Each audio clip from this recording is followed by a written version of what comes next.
శ్రీకాకుళం జిల్లా టెక్కలిలో నారా లోకేష్ శంఖారావం ప్రారంభిస్తూ సీఎం జగన్మోహన్ రెడ్డిపై విమర్శలు గుప్పించారు.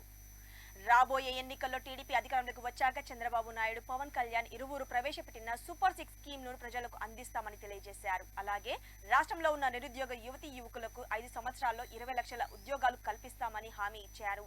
ఉద్యోగం రాని వారికి నెలకు 3,000 రూపాయలు నిరుద్యోగ భృతిగా అందిస్తామని తెలిపారు. జైల్లో పెడితే పార్టీలు మారిపోతారనుకున్నారు.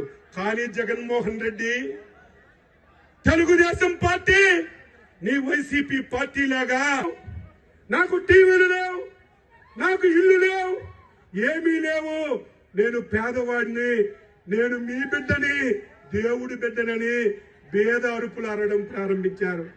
జగన్ ఎన్నికల సమయంలో టెక్కలి పొలిమేరలో కూడా మరొక పార్టీ మరొక జెండా కనబడనివ్వకుండా చేస్తామనే ఊపు ఈ రోజు మీ అందరిలో కూడా చూస్తే కలుగుతుంది. ఇంత ప్రేమ, ఇంత అభిమానం బహుశా ఏ నాయకులు ఏ నియోజకవర్గంలో చూస్తారో లేదో గాని బాబాయ్ అచ్చెన్నాయుడు గారు చెప్పినట్టు ఢిల్లీ స్థాయి వరకు కూడా ఇటు తుఫాను ఏ రాజకీయ పార్టీకి ఉన్నా సరే కింజరాపు కుటుంబాన్ని మాత్రం బాధ్యత కూడా మేము తీసుకుంటాం.